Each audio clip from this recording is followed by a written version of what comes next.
Creo que sí. No se escucha nada. Bueno, buenas tardes. Bueno, No sé si todos se escuchan bien. Buenas Eh, tardes. Buenas tardes. Sí, bueno, se escucha. bueno, bienvenidos a este último encuentro de formación permanente de este año de escenarios saludables. Para los que no nos conocen, que quizás es la primera vez que se conectan, Escenarios Saludables es una asociación civil que desde hace 10 años se dedica a la formación comunitaria en prevención del suicidio y a la difusión del tema. Eh, Nosotros damos charlas de formación a la comunidad a partir de dos principios básicos que tenemos: es que el suicidio se puede prevenir y que todos y todas podemos hacer algo, ¿no?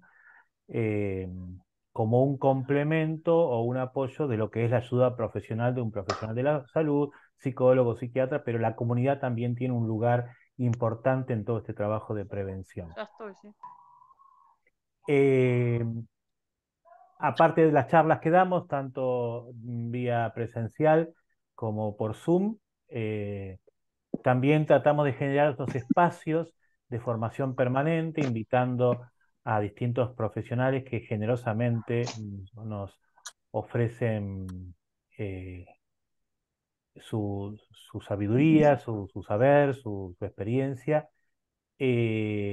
y que después no solamente lo tenemos en este espacio así de compartido ahora, sino que lo subimos a nuestro canal de YouTube, que es, nos buscan como Escenarios Saludables, y ahí todas las charlas que hemos dado a lo largo de todo este tiempo las pueden encontrar ahí. Inclusive Silvana tiene ya una charla que está subida en YouTube. Así que bueno, esta es un poquito nuestra presentación y les presento a Silvana Sabio, que le agradecemos nuevamente. Sobre todo le agradecemos porque siempre está presente con nosotros. Nosotros nos conocimos circunstancialmente en una feria del libro, y desde ahí hemos entretejido una relación de apoyo mutuo, y soy testigo de que sus palabras, sobre todo a partir del libro, de los libros que generosamente nos ha dado para poder compartir a mucha gente, a muchos padres y madres que han perdido su hijo por suicidio, les han sido de consuelo. Así que nuevamente le agradezco que haya aceptado esta invitación, de compartir con nosotros. Así que bueno, Silvana, muchas gracias y somos todo. Vamos a hacer, Silvana va a exponer, después vamos haciendo las preguntas que ustedes quieran, las vamos a ir subiendo en el chat y yo se las voy a transmitir a Silvana. Y ya les digo, esto está quedando grabado y después oportunamente lo subiremos a nuestro canal de YouTube. ¿eh? Silvana, todo tuyo.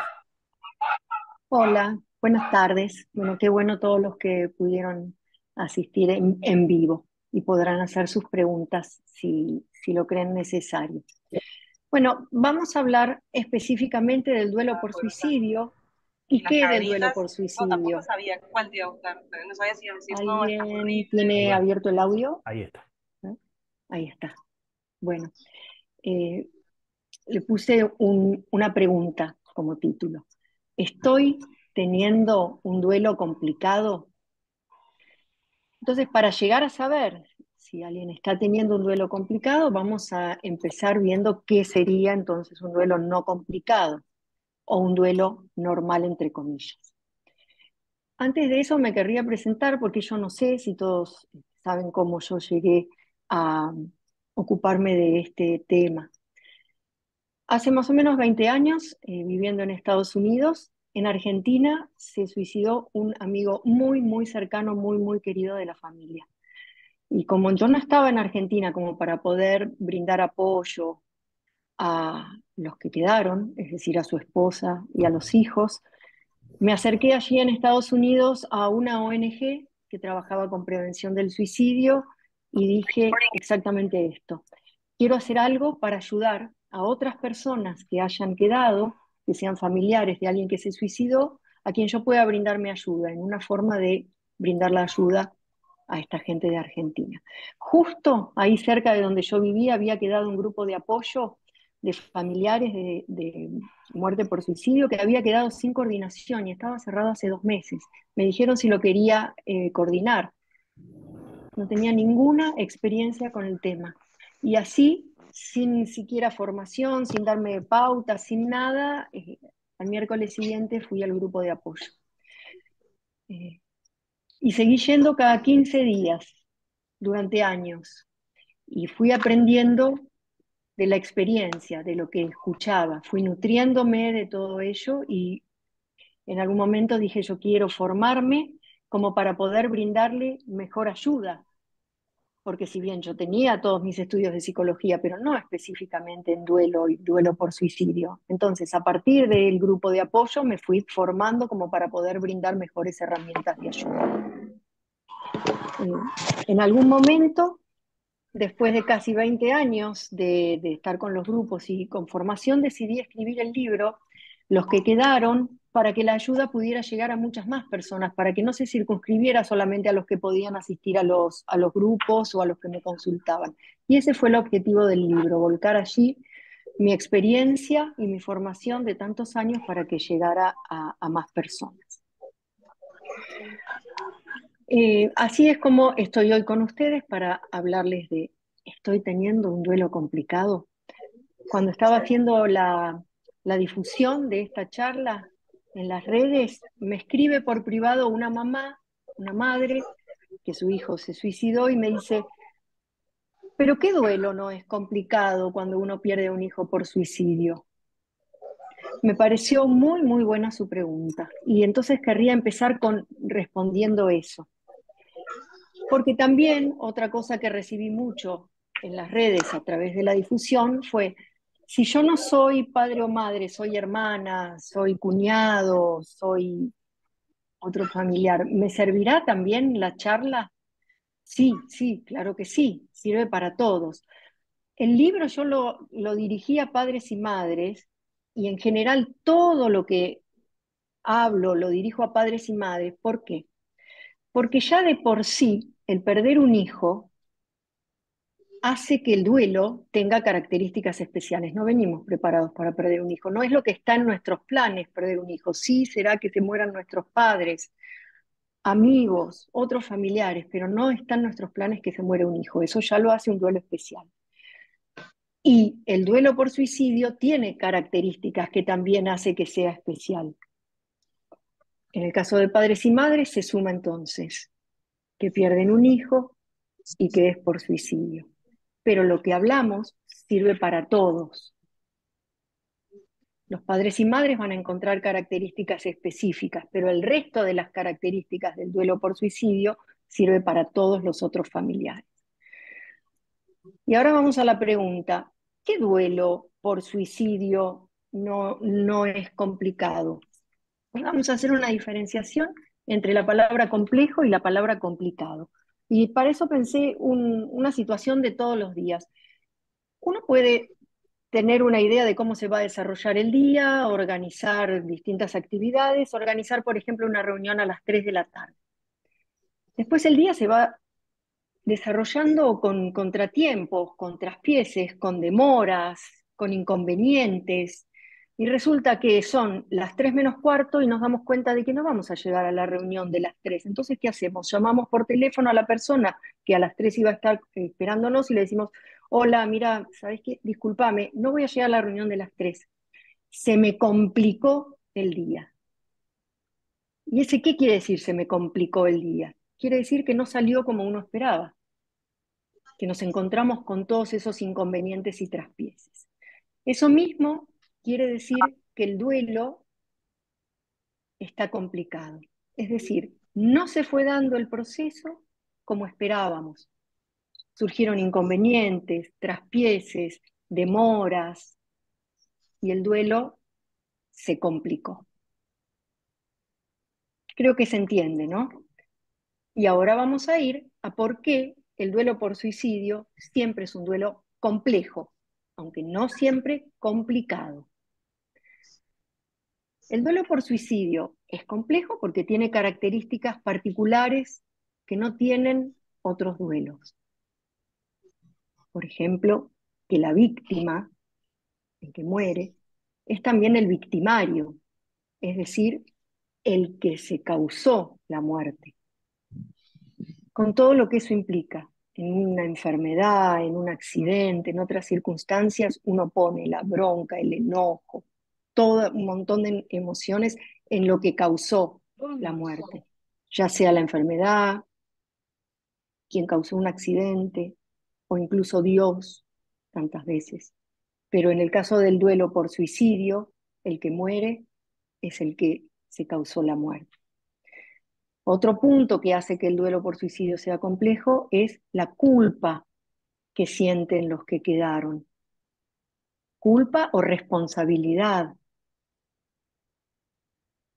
Y surgen las preguntas, ¿qué hubiera podido hacer diferente? ¿Por qué no me di cuenta? ¿Por qué ese día lo dejé en el cuarto y cerré la puerta en lugar de haberle dicho que no, que íbamos a salir? ¿Por qué cuando vi que estaba mirando cosas en internet sobre métodos de muerte no se me encendieron las alarmas?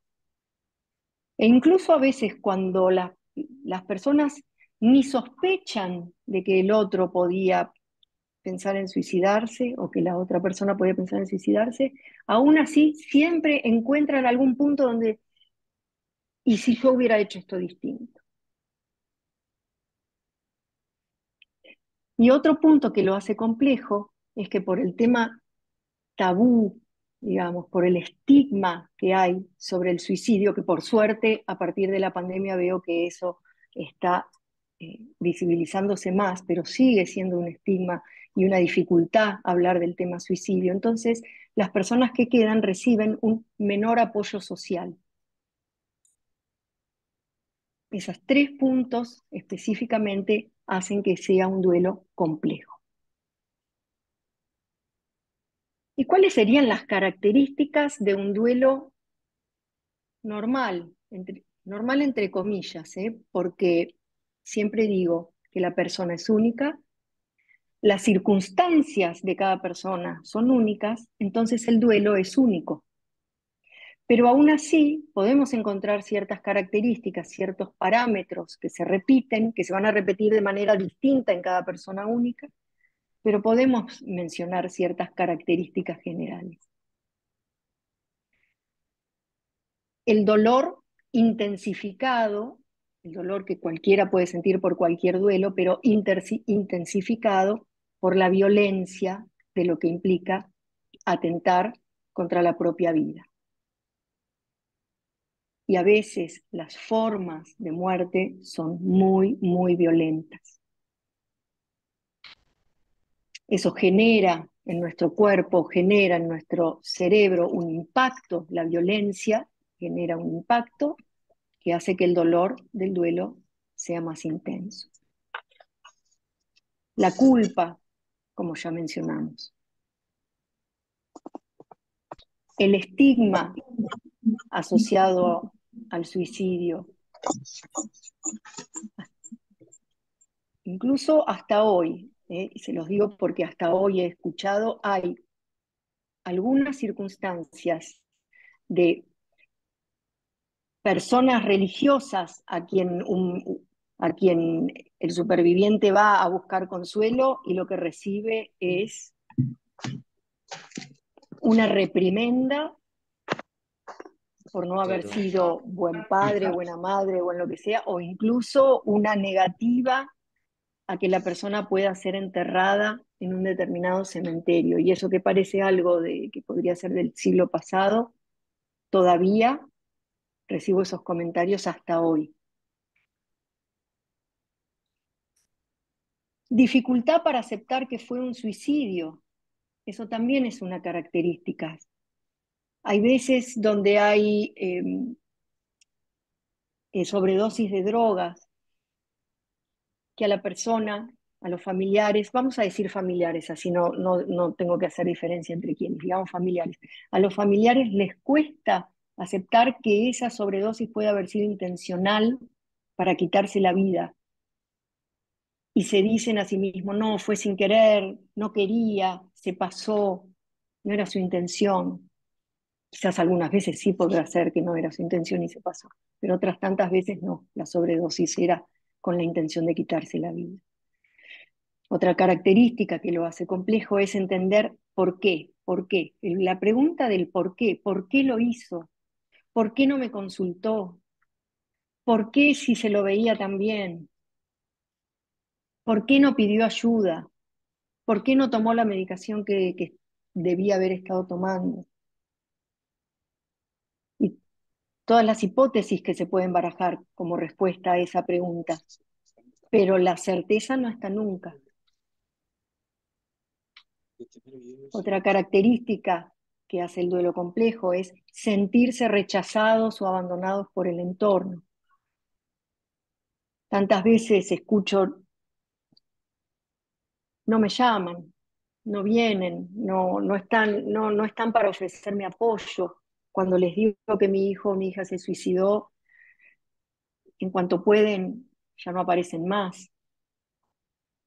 Hay muchas razones por las cuales personas del entorno pueden no estar apoyando o cercanas, muchas, pero es una característica. Los familiares en duelo por suicidio reciben menos apoyo social que por otras causas de muerte.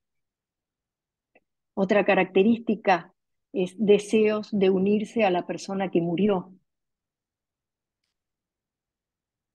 Quiero morirme para ir con mi hijo, quiero morirme para estar con mi hija. Eso se da sobre todo en padres y madres, no tanto en el caso de otros familiares, pero aún así sí puede darse.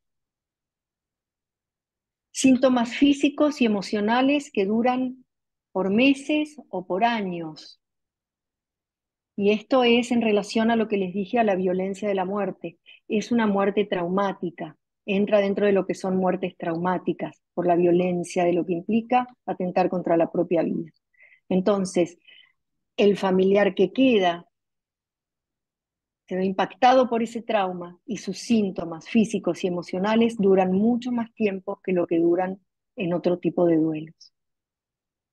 Y también se da un cambio progresivo en el sistema de valores luego de un duelo por suicidio. Casi, casi indefectiblemente, en algún momento se empieza a replantear, ¿y la vida qué es?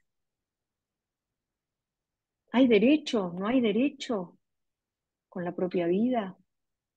¿Y qué pasa cuando uno ya no puede más sostener el dolor que implica vivir?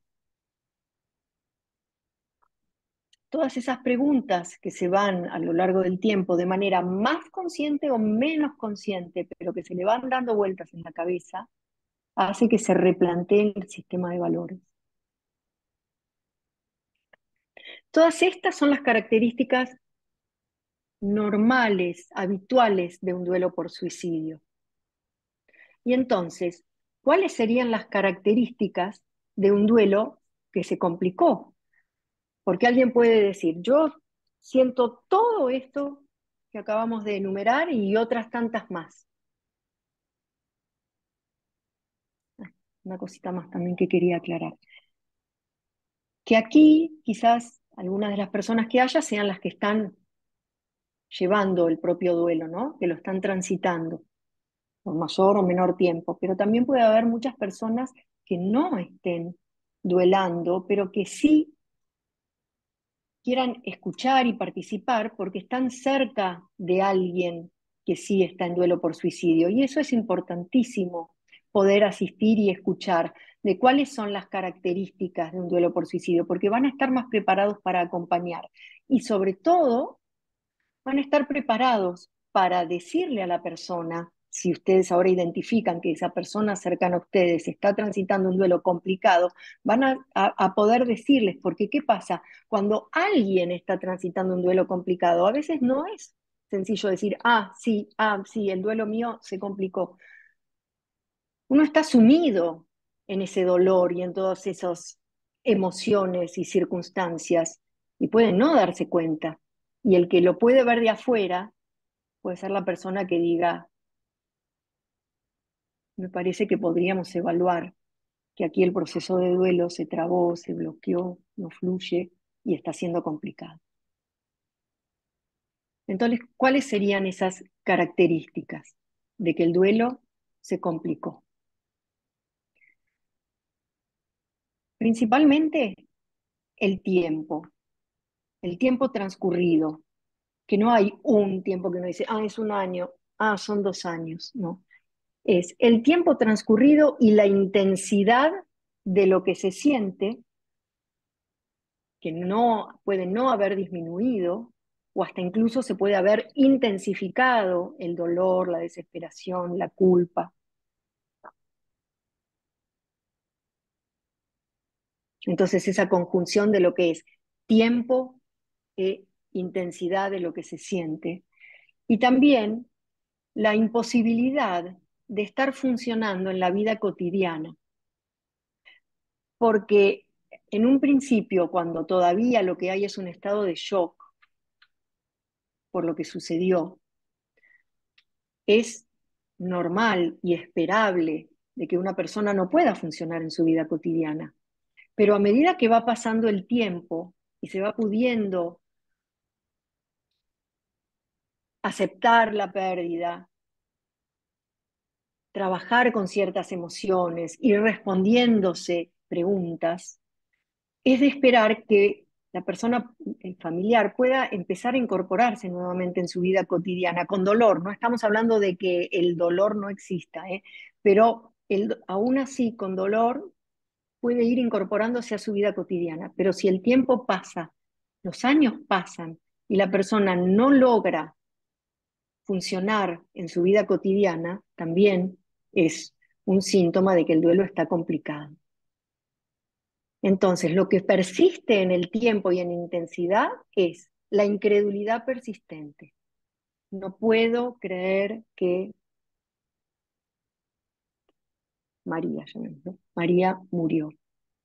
No puedo creer que Juan murió. Y los años pasan y cuando pasan por la puerta del cuarto de Juan, todavía creen, sienten que va a estar del otro lado de la puerta. No se pudo incorporar esa muerte. Se sigue en la incredulidad. No puedo creer que no esté. Continúa la autoinculpación, continúan echándose la culpa. Una de las tareas, grandes tareas del proceso de duelo es realmente trabajar la culpa. ¿Qué sería trabajar la culpa? Ver esa culpa que uno siente y contrastarla con lo objetivo de la realidad para ver qué tanta culpa o responsabilidad uno tuvo. Ahora, si a pesar de hacer esa tarea uno sigue sintiendo que la responsabilidad se agarra responsabilidad donde no hubo, eso también es un síntoma de duelo complicado. El anhelo intenso de estar con la otra persona. Quienes estén quizás empezando a transitar un duelo por suicidio van a decir, no, el anhelo intenso de estar con la otra persona no va a ceder nunca. Y sí cede. Y no quiere decir que lo van a olvidar, la van a querer menos, pero el anhelo naturalmente va cediendo. Cediendo hasta hacerlo tolerable. Siempre va a estar el amor, el extrañar, el querer que esté. Pero la intensidad de ese anhelo va cediendo. En un duelo complicado no cede, se queda siempre con la misma intensidad. El aislamiento emocional es otra característica de que el duelo está siendo complicado. La persona se encierra como una ostra, no comparte, y eso no le da resultado. Porque miren que hay personas que ya les dije que el duelo, cada uno tiene su característica, ¿no? Su característica personal.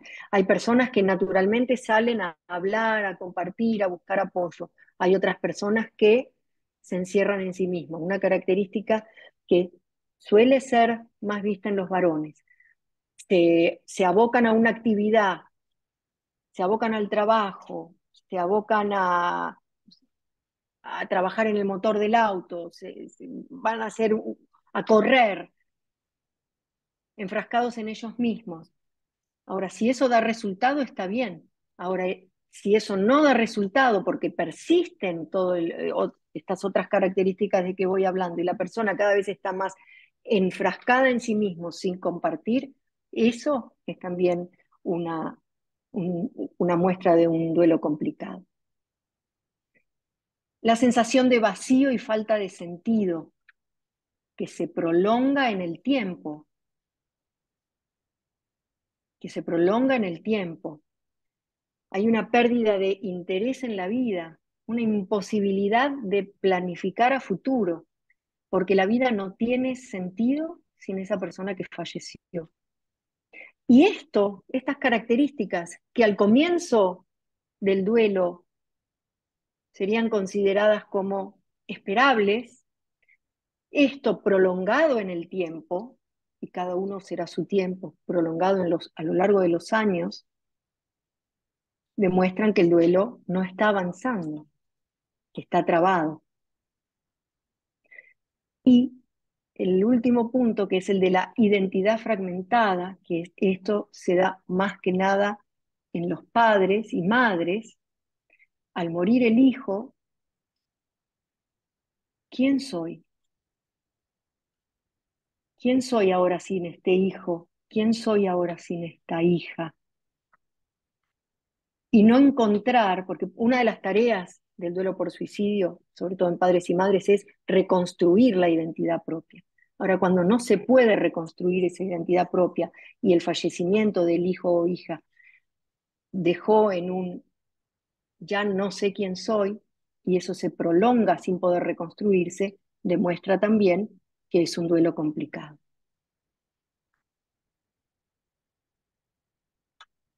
Ahora, lo que quería mencionar es cuáles serían las fuentes de ayuda a las que se puede recurrir en un duelo, llamémoslo normal, para después compararlas a cuáles son las fuentes de ayuda a las que se debe recurrir cuando un duelo está complicado, porque no todas las fuentes de ayuda del duelo normal sirven cuando está complicado. ¿Cuáles serían las del duelo normal? Orientación. A mí me gusta mucho lo de tomar conciencia de qué es lo esperable, y a eso llamo yo orientación, ¿no? ¿Qué es esto que estamos haciendo ahora? ¿Qué es lo esperable de un duelo normal? Saber qué es lo esperable de un duelo normal ayuda. Ayuda porque como uno entra en un territorio desconocido, saber qué es lo que uno se va a encontrar en ese territorio, saber cuáles son las tareas, qué es las emociones que se van a sentir, qué puedo hacer ante tal situación, saber conocer ese territorio sirve, ayuda, brinda estructura, ayuda a sentir que uno no se está volviendo loco, que está transitando un proceso.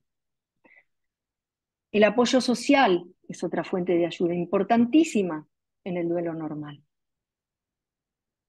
Apoyo social me refiero a otros familiares, amigos, la comunidad, como si fueran círculos que se van haciendo cada vez más grandes. En muchos casos sirve la guía espiritual para quien tenga creencias religiosas. La ayuda de la psiquiatría también sirve en un duelo normal. Puede servir como para tomar una medicación temporaria que ayude a bajar los niveles de ansiedad. Un médico clínico, una médica clínica puede servir también en un duelo normal, porque los síntomas, las manifestaciones emocionales no son nada más en la cabeza a nivel psicológico, también se dan en el cuerpo. O sea que en algunos casos un médico clínico también puede ser necesario a quien recurrir. Los grupos de apoyo, que acá tenemos personas que han transitado sus duelos con grupos de apoyo y hoy brindan su amor para dirigir otros grupos similares. La psicoterapia también ayuda en un duelo normal, porque hay tantos temas que no se pueden conversar en un grupo de apoyo, porque hay mucha gente, porque no todo el mundo tiene el tiempo y el espacio para hablar, porque a veces son temas muy personales que no aportan a lo que es la vivencia del grupo, sino que son para trabajar de manera individual. La autoayuda que me gusta siempre destacar tanto la autoayuda. ¿Qué sería la autoayuda? Bueno, obviamente, ¿no? La que uno se brinda a sí mismo. Sería buscar información, leer y escuchar sobre cuáles son las características del duelo por suicidio y qué se puede hacer. Tomar la decisión de ir a un médico, a un psiquiatra, a un grupo, eso es ayudarse a sí mismo, tomar esa decisión. Cuidarse cotidianamente, cuidarse en la alimentación, levantarse y bañarse y comer, aunque uno tenga ganas de realmente quedarse encerrado en la cama con las persianas bajas y la puerta cerrada. Todo eso que uno hace por sí mismo también es valiosísimo. ¿Y qué pasa en el duelo cuando está complicado? Ya está, la orientación, el informarse, ya pasó. A eso ya no se recurre más. Eso ya está, no dio resultado.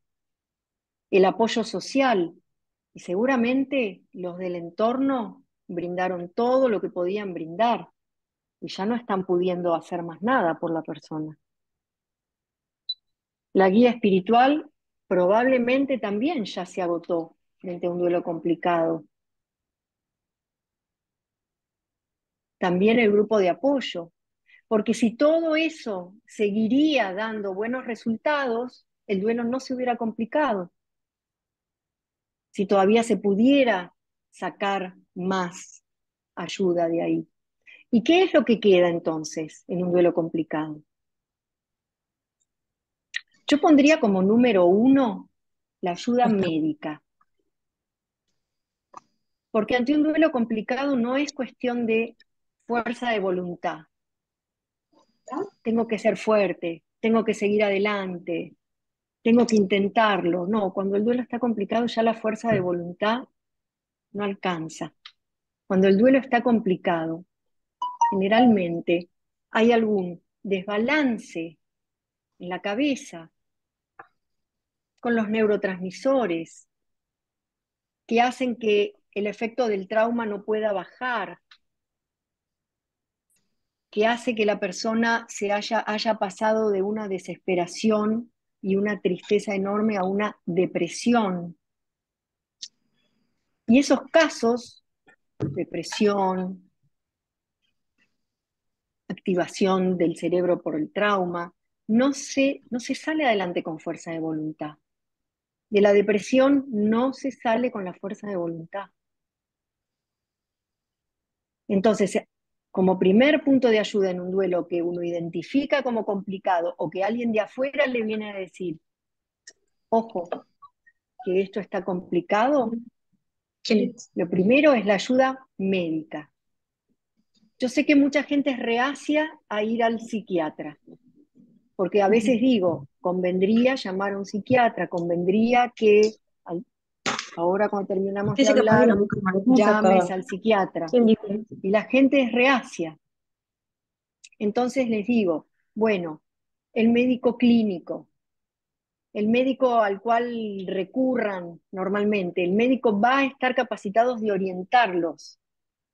Entonces, si no se animan a ir al psiquiatra, porque incluso muchas veces, ¿qué pasa? A veces la persona que falleció estaba ya con ayuda psiquiátrica, quizás con medicación y hasta a veces con mucha medicación. Entonces, los familiares dicen, pero ¿de qué sirvió la ayuda del psiquiatra? Bueno, un montón de razones por las cuales la ayuda del psiquiatra a la persona que falleció puede no haberle servido, pero entonces no significa que uno nunca deba buscar esa ayuda médica. Entonces, recalco, 1, fuente de ayuda cuando el duelo está complicado, ayuda médica, psiquiatra, médico clínico, médico de confianza. 2, ayuda de un psicoterapeuta, pero que sea especializado en el duelo por suicidio, que sepa de cómo acompañar estas características que mencionamos antes, que hacen que el duelo por suicidio sea distinto de un duelo por otras razones.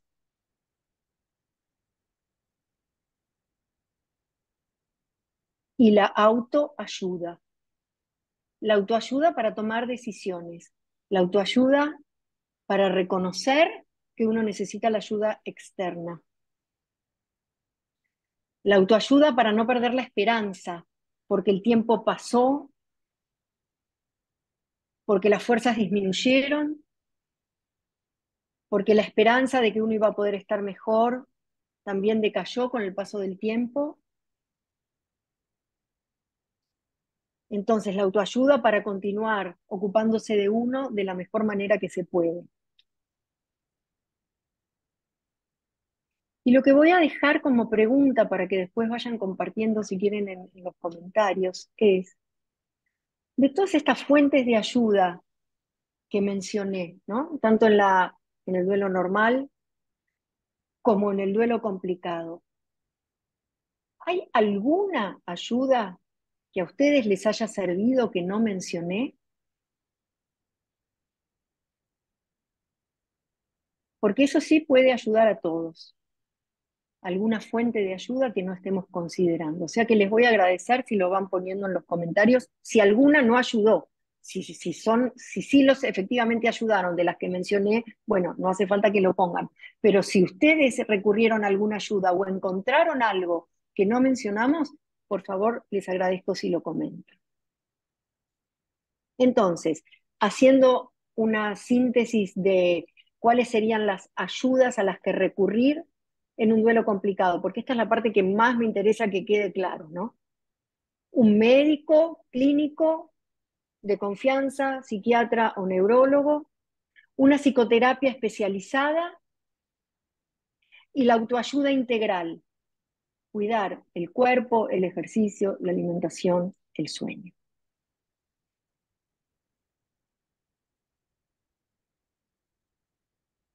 Bien, Silvana. Ahora, Sí. si quieren, van haciendo preguntas y las ponen en el chat y yo las voy compartiendo, eh, las vamos charlando. ¿Ya hay alguna pregunta? Estela dice, cuando una persona tiene que enfrentar un duelo por suicidio es siempre devastador. Ahora bien, ¿qué pasa cuando de eso no se habla? Eso no se enfrenta, no se pone en palabras, no se trabaja y se transforma en rencor. Sí. Bueno, ¿cómo era el nombre? Estela. Estela. Eso que plantea Estela, fíjense que Estela plantea la situación y hasta ella misma plantea qué es lo que sucede. Eso se queda adentro de uno, se queda fermentando, digamos, y se transforma en rencor. Entonces, nos acordamos que una de las razones por la cual el duelo por suicidio es complejo es porque no está esa posibilidad tan abierta de hablar, por las razones que ya mencionamos. Pero eso es lo que tratamos de hacer entonces todos los días, visibilizando que el suicidio le pasa en todas las familias, haciendo hincapié en la importancia de hablar. Y aquí es lo que yo digo de la autoayuda, Estela. Buscar el espacio en el que sí se pueda hablar. Quizás no sea la familia, lamentablemente, que a uno le tocó. Quizás no sea el entorno cercano que a uno le tocó, porque hay entornos muy cerrados y muy estigmatizantes. Entonces, uno buscar el entorno, el espacio, la posibilidad de sí poder hablar para evitar eso que están mencionando, que se transforme en rencor, que se transforme en depresión. Buscar hablar. Y por eso uno de los lemas de la prevención del suicidio es hablar salva vidas, ¿no? Eso es en la prevención. Pero yo diría lo mismo en la posvención. Hablar también salva la vida del que quedó. Bien. Algunos aportes de otros medios que han ayudado, ¿no es cierto? Le han ayudado a personas. Melina dice ejercicio de respiración, hacer cosas que involucren los dedos, por ejemplo, alguna manualidad, salir a caminar, ya que distrae y despeja la mente. Marisa dice que la ayuda espiritual a ella le ayudó muchísimo.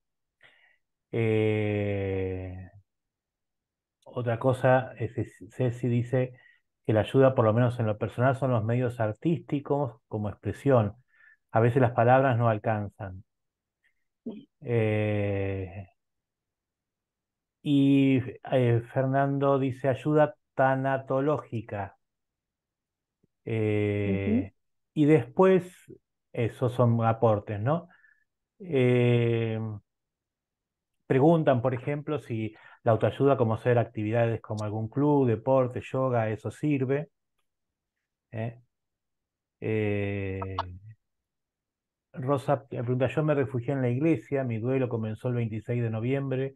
¿Esto está bien? Pregunta. ¿Puedo ir comentando? Porque Sí, me dale, fui dale, dale, anotando dale, todo para, dale, dale, dale. para no olvidarme. Me aíslo y busco el porqué. Eh, Sí. eso, eso es lo esperable en una parte del proceso de duelo, es lo esperable. Y buscar el por qué es una de las tareas fundamentales. ¿Por qué? ¿Por qué? ¿Por qué? La pregunta se repite una, 10, cientos, miles de veces y una de las tareas es buscar la respuesta. Ahora, la respuesta no va a ser la respuesta verdadera, no sabemos si es la respuesta verdadera cuando uno va respondiendo el por qué, pero uno tiene que hacer esa tarea de responderla miles de veces hasta encontrar una respuesta que a uno le haga sentido. Ahora uno podrá decir, ah, entonces me voy a contestar cualquier cosa para autoengañarme. Mi experiencia me dice que a veces en el comienzo del proceso vienen respuestas que podrían ser autoengañantes, como que uno se quiere, esperen que- si uno se responde para autoengañarse, eso puede ser un mecanismo de supervivencia, porque puede ser muy realmente difícil enfrentarse a la verdad al comienzo. Entonces, en un punto pueden venir respuestas de engaño. Pero en realidad lo que más me encuentro son al revés, son respuestas, al responder el por qué, donde la persona se echa mayores culpas de lo que en realidad hubo, culpas y responsabilidades. Pero hay que seguir respondiendo el por qué hasta encontrar respuestas que a uno le haga sentido. Por ejemplo, puede ser que la persona que se suicidó tuviera una enfermedad mental, diagnosticada o no, pues estamos hablando de salud mental. Quizás es más fácil ver una enfermedad física que produce la muerte de una persona, pero no es tan visible siempre una enfermedad mental que lleva a una persona a quitarse la vida. Y sin embargo, en el 98% de los casos de suicidio, había una enfermedad mental subyacente, diagnosticada o no. Si está diagnosticada hace que uno se pueda responder las preguntas del por qué más fácilmente, pero muchas veces no estaban diagnosticadas y sin embargo estaban ahí. O sea que hay una tarea detectivesca para contestarse los por qué. Caminar, que son varias las personas que mencionaron caminar, hacer deporte, sí, claro, eso ayuda. Eso ayuda y hoy día está explicado desde las neurociencias, digo hoy día porque se puede ver las imágenes del cerebro y qué es lo que sucede en los cerebros cuando se hace ejercicio. Y se muestra cómo el ejercicio activa zonas que hay que activar, que por el trauma pueden estar funcionando, digamos, a mitad máquina, y hacer ejercicio activa, o al revés, si hay zonas del cerebro que están funcionando y funcionando y funcionando al rojo vivo, hacer ejercicio las calma, por ejemplo, el ejercicio de yoga, ¿no? Otras cosas que surgieron, manualidades, eh, acá una persona, no sé si está Angélica acá en el grupo, pero siempre me quedó muy grabado que Angélica dice que parte de lo que le ayudó a salir adelante de la muerte de su hijo fue manos y mente ocupada, manos y mente ocupada. Y se puso a hacer todo tipo de tareas de manualidades, manos y mente ocupada. Se lo repetía casi como un mantra y eso la ayudó muchísimo.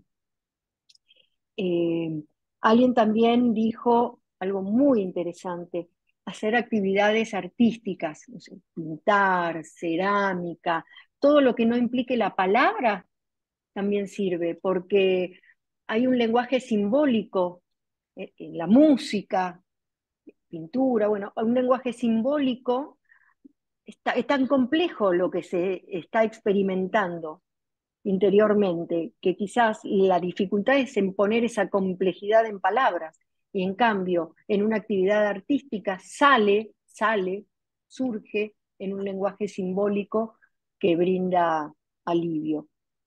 Y alguien mencionó ayuda tanatológica, es decir, ayuda en procesos de muerte, y sí, también eso ayuda, también eso ayuda. Y eso lo veo muy relacionado con lo que yo decía de los valores que van cambiando, porque uno entonces se pregunta qué es la muerte y entonces qué es la vida, ¿no? O sea que sí, la ayuda sobre tanatológica ayuda. Y la escritura, sí, la escritura es una herramienta favorita, recién alguien lo mencionó ahí, para mí es una herramienta favorita porque ayuda a que todo lo que tenemos dando vueltas en la cabeza, que da vueltas, y nos lleva tanta energía mantenerlo en la cabeza, porque vamos haciendo en la cabeza una hilación, una explicación hilada de, por ejemplo, yendo a la pregunta del por qué, ¿no? Entonces, cuando uno se va a preguntar el por qué, uno va viendo y qué sucedió, y qué pasaba en la vida, y qué cosas noté, y cuándo lo vi por primera vez. Y bueno, todo eso uno lo va sosteniendo en la cabeza. Con una fuerza hay que sostener todo eso hilado en la cabeza, que se tome la poca energía que existe. Volcarlas por escrito ayuda a sacarlo y uno puede dejar esa energía libre para otra cosa. Entonces, escribir ayuda a claridad mental y alivio. Piénsenlo como que va saliendo a través del brazo y se va volcando sobre el papel. ¿Por qué digo sobre el papel y no sobre la computadora? Sí, se puede escribir sobre la computadora, sobre el teléfono también. Sí, sí, se puede y sirve. Pero nuevamente, las neurociencias, las imágenes mentales muestran que lo que se escribe a mano, cuando se escribe a mano, se activan unas zonas de la cabeza del cerebro que producen mayor claridad mental y mayor alivio. Pero bueno, eh, hay características y características. Puede ser también escrito en computador. Silvana, ahí María Florencia pregunta, en los grupos de apoyo que mencionás como fuentes de ayuda para cualquier duelo, ¿es necesario que intervengan profesionales o personas con experiencia en el tema o con solo alojar la palabra, escuchar y dejar hablar es suficiente y sirve de apoyo? Sí, hablar, dejar hablar, escuchar, sí, sirve de apoyo. Mi recomendación es que la persona que lo está coordinando tenga ciertos conocimientos de lo que es el manejo de un grupo. ¿Por qué? Porque si no puede pasar que una persona muy necesitada de hablar tome la palabra y ocupe todo el espacio sin dar espacio a que los demás también hablen. Y alguien no saber, porque a veces es muy difícil también eh, parar a alguien, cortar a alguien de que no continúe hablando. O sea que el tema de poder moderar lo que se habla, creo que es importante que la persona que lo está dirigiendo al grupo lo sepa. Y además otra cosa que sí creo que lo tiene que saber la persona que dirige el grupo, que hay que ver qué temas y qué sirve compartir con el grupo y qué no sirve compartir con el grupo. En mi experiencia, he visto grupos donde la nueva persona que llegaba necesitaba con mucha urgencia contar hasta el último detalle de cómo había sido el suicidio, de cómo había encontrado la persona, no solo el método que se usó mencionado, sino todos los detalles tan dolorosos y traumáticos de describir. Y eso producía en el resto de las personas como una especie de retraumatización, porque volvían a revivir, sobre todo quien estaba escuchando un método similar a lo que había sido el usado por su propio familiar fallecido, volvía a reexperimentar, a revivir las imágenes, y todo eso era contraproducente. Entonces, creo que tiene que ser una persona preparada, creo que tiene que poner, sí, prepararse para poner atención a ciertos puntos como estos que menciono, y hay otros más. Pero puede ser Quizás iba la pregunta si tiene que ser un profesional de la psicología, tiene que ser un médico o puede ser una persona que quiera ayudar. Sí, creo que puede ser una persona que quiera ayudar atendiendo a estos puntos. Y una cosita más que Sí, vi por ahí, apareció hacer un álbum de recuerdos. Sí, hacer un álbum de recuerdos. Acordémonos que hay ciertas tareas que son buenas en un determinado momento, y acá es donde viene el tema de la orientación, que digo que es importante saber. Ay, es que alguien no para de llamar y no sé cómo. no, no hay problema, no hay problema. Bueno, eh, porque se me corta. Pero, Disculpen. pero se reinstala ¿No enseguida. se les corta? ¿A ustedes no se les corta? No, no, Ok. no. Eh, digo, si uno sabe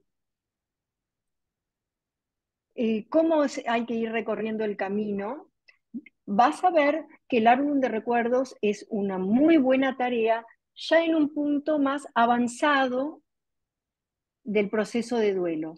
Porque si no, hay gente como que dice, y yo ya debería estar haciendo esto, y yo debería estar sintiéndome lo suficientemente fuerte como para hacer tal o cual tarea.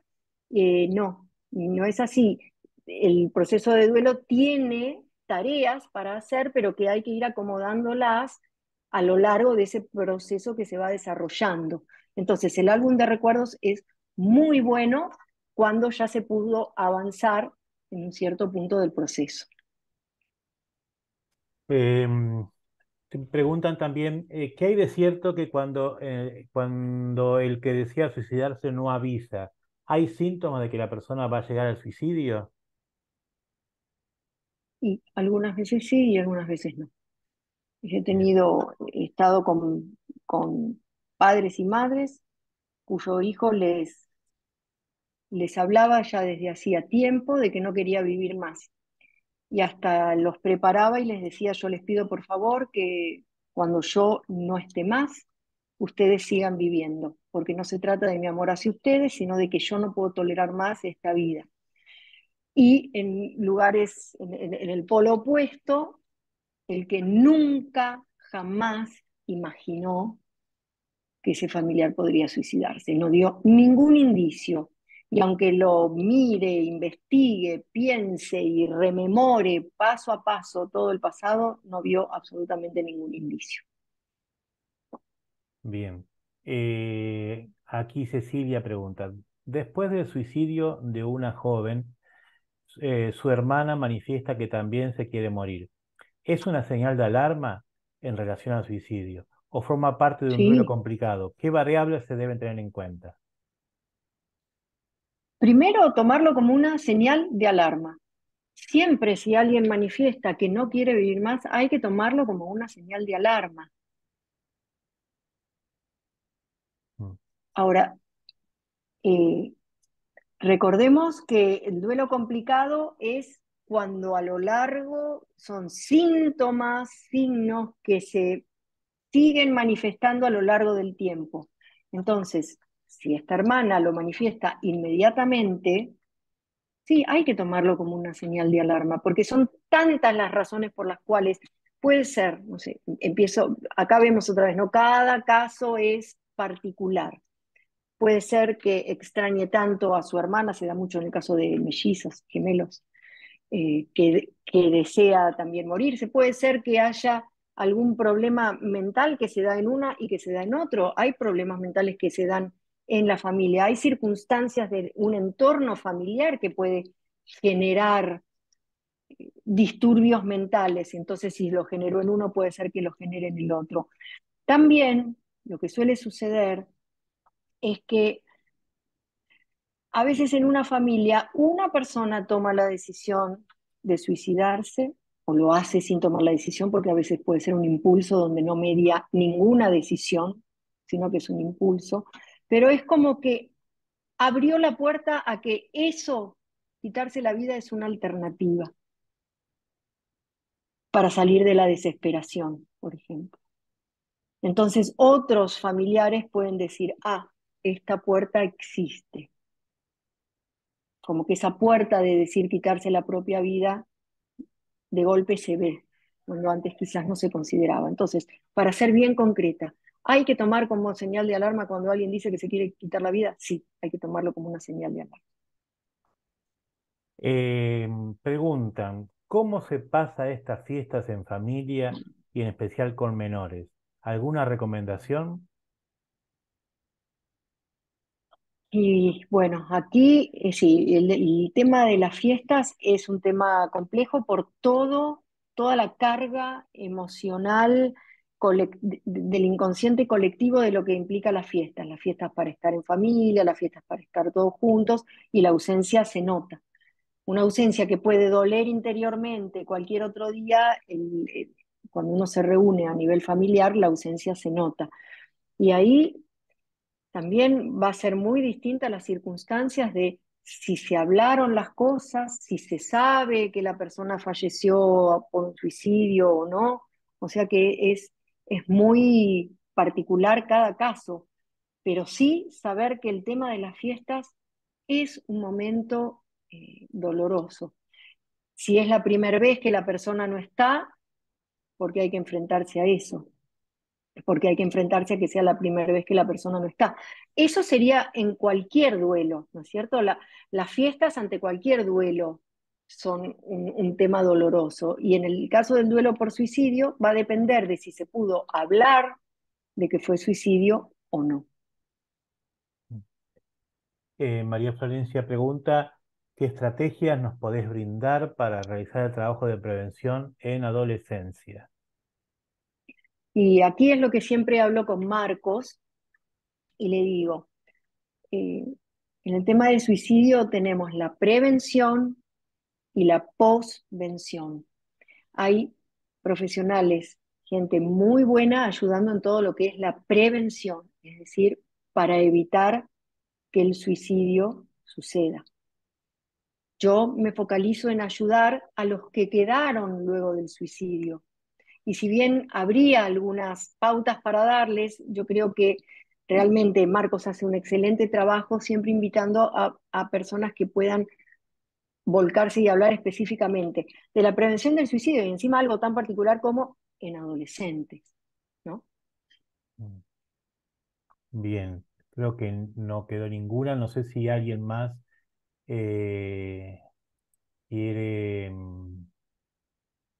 hacer alguna otra pregunta. Eh, la puedes subir al chat o levantar la mano, ¿sí? Acá María Belén pregunta, ¿sugerencias para trabajar la posvención? Bien, si ahí vamos al comienzo de lo que estábamos hablando, de por qué el suicidio es un duelo y tiene como un desarrollo normal con ciertas características. Y como primer punto les dije, saber, informarse sobre cuál es este territorio a recorrer. Entonces, ¿cómo trabajar la posvención sabiendo cuáles son las características del duelo por suicidio a las que va a haber que atender, ya sea porque uno está ayudando a otro o porque uno las está viviendo? Saber cuáles son esas características para poder poner conciencia en cómo ir manejando cada cosa. El sub y baja de las emociones, la diferencia entre varones y mujeres, la dificultad de no tener el apoyo social. Entonces, todos esos puntos que mencionamos son los que hay que ir trabajando para poder ir haciendo el recorrido del proceso de duelo y buscando toda la ayuda que mencionamos, esas distintas fuentes de ayuda, para poder ir avanzando. Son todas manos que ayudan para poder ir avanzando en el proceso. Todo eso es lo que hay que hacer en la posvención. Bien. Ahora, lo que había mencionado al principio es que estos años de experiencia, ya sea trabajando con las personas y con las formaciones que hice como para poder ayudar mejor, eso es lo que yo busqué volcar en el libro, Entonces, el libro orienta, guía por el camino, ayuda a saber cuáles son los puntos con los que uno se va encontrando y qué tareas se pueden ir haciendo como para poder ir avanzando paso a paso en el suicidio. Ahí apareció, perdón, en el duelo por suicidio. Apareció una pregunta que decía si se supera, se supera. Supera, a mí no es una palabra que me guste usar superar, porque superar me da la idea de yo venía por mi vida, me encuentro con una piedra que es un obstáculo, lo supero y sigo felizmente con mi vida. No, no, no. Eh, el suicidio, y sobre todo cuando es de un hijo, transforma la vida de una persona, no es algo que se supera. Esa pérdida, esa muerte es algo que hay que integrar a la vida que continúa del que quedó. El que quedó continúa con su vida y no es que lo va a superar y ahí atrás quedó la muerte. No, no, hay que integrarla de la mejor manera posible para poder seguir avanzando con la vida, habiendo integrado esa muerte acontecida, esa persona que ya no está. Silvana, por ahí se podía aprovechar para que vos cuentes de cómo se pueden poner en contacto, tu canal de YouTube que ahora tenés, de cómo acceder al libro, bueno, distintas cosas para aquellos que quieran profundizar sobre el tema, ¿no? Sí, sí, bueno, el canal de YouTube es un canal que empecé ahora hace muy poquito tratando de subir ahí lo que son las entrevistas que fui dando, ya sean radiales o así, por distintos medios, como para que se puedan escuchar. Todas las que me van pasando, que quedan grabadas, yo las voy poniendo ahí. Si Marcos me pasa esta, esa también estará ahí.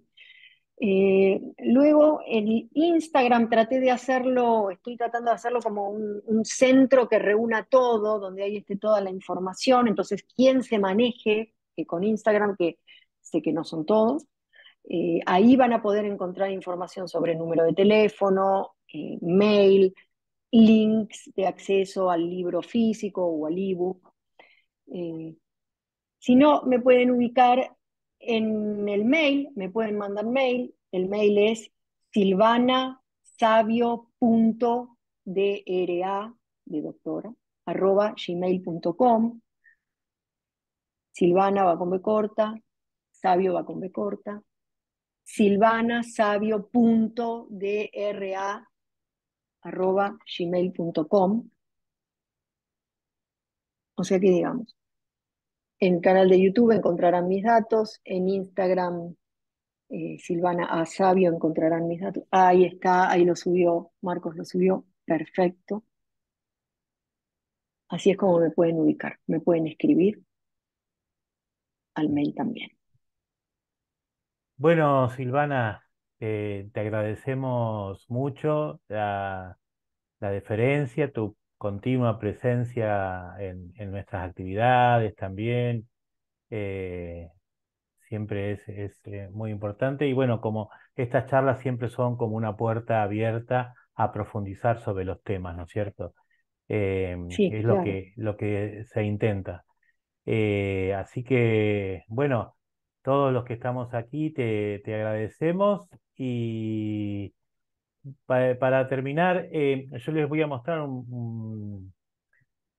sí, estaban preguntando si la charla va a estar en YouTube. Yo la vamos a subir en estos días a YouTube de la Sí, asociación, que es Escenarios Saludables. El canal de sí, Silvana es Silvana Sabio, nada más, ¿no? sí, Sí, yo sí, después se lo voy a pasar para que también lo pueda subir ahí. Ahí también hay otra charla de Silvana que hace un par de años nos dio, que también se pueden encontrar, y otras tantas charlas de distintos profesionales.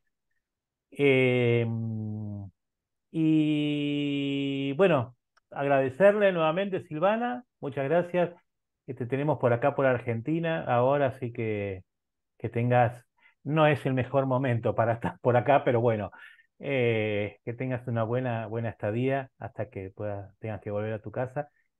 Y vamos a terminar, nosotros vamos, desde Escenarios Saludables, vamos a alargar un pequeño videíto en función de que la fiesta siempre es un tiempo complicado y hay gente que está muy sola.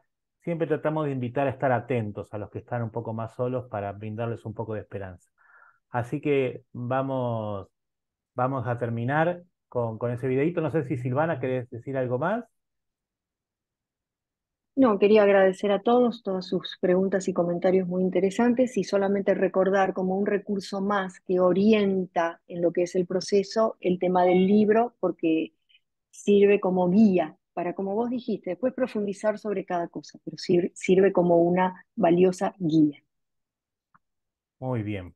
Bueno, les comparto el videito que vamos a estar pasando por WhatsApp en nuestras redes.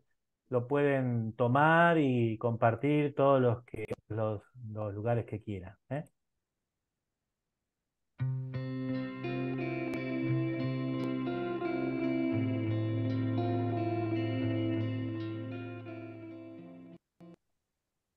Es una cosa sencillita, pero las semillas así son chiquitas, pero tratan de generar un poco de esperanza, ¿no?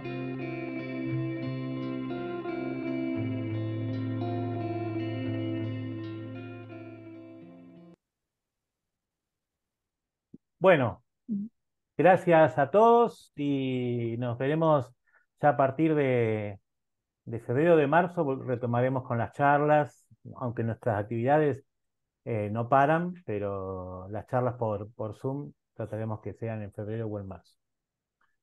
Bueno, muchas gracias a Gracias, todos. Marcos. Chau, chau. Hasta Gracias. luego. Gracias, Saludos a Chao. todos. Felicidades a todos. Felicidades. Feliz Felicidades. año. Gracias. Bueno, gracias.